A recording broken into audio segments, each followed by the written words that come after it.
I think the investment is a huge, well done to our team who's worked incredibly hard over the last 10 years since the company's founding. And it also is a detriment to the massively changing and speed at which it's changing of consumers' behavior towards more consumer sustainable consumption. What we've witnessed, though, has been a bunch of new players enter the market and existing players also reinvent themselves to have more sustainability. Even some of the fast fashion companies have taken on more sustainable action, whether it's warehousing product or launching refashioned, upcycled, recycled clothing. So what's the market look like from a competitive landscape now versus a few years back? I mean, our business is built from bottom up around circularity. So I don't look that much about the competition that is doing similar things around sustainability. I look at them more as sister and brothers in arms.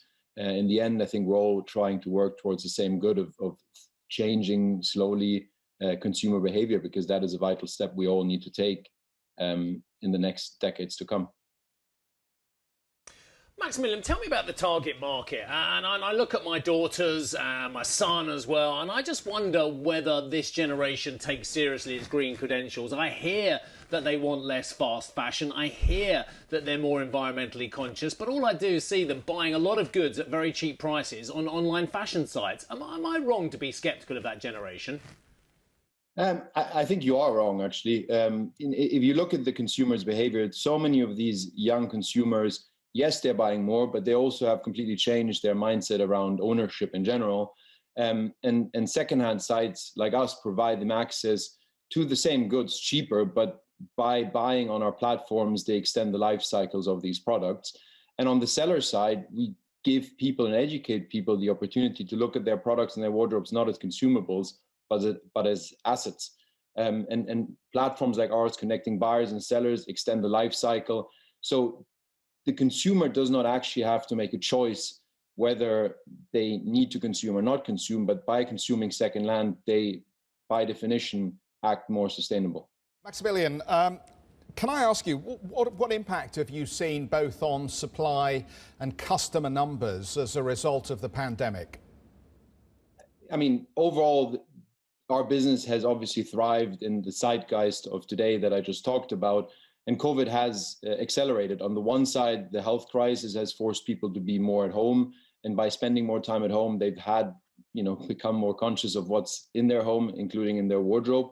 But the more important impact has been the economic issues that people have faced. On the seller side, by providing people access to buyer market, we help them monetize their wardrobe and help them in financial times if they might have fallen on them. And on the buyer side, people have become more price conscious. So buying more and cheaper products on our platform gives them access to the same product at better prices. I think you've absolutely nailed the zeitgeist in Western Europe and to a certain extent North America. My question would be, what is the opportunity really in Asia, where culturally I think there's a lot of resistance to buying pre-owned, and yet this represents a huge opportunity going forward?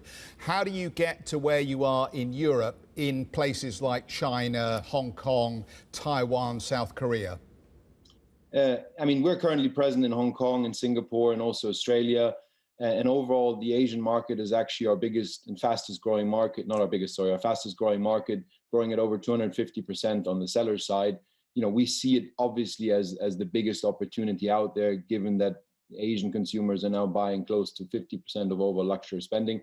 And the idea that, or the stigma that Asian consumers don't like secondhand is changing as dramatic as everything else is changing. I think what we see in Asia in general is consumers' behavior can change dramatically fast, and secondhand websites are already exploding.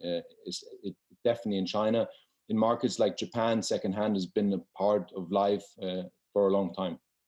Maximilian, I'm curious about the margins that you see in this business, because typically you're not producing anything at this point, but you are actually purchasing something, and that purchase cost can be higher than, say, some of the raw material or fabric costs potentially in a new item.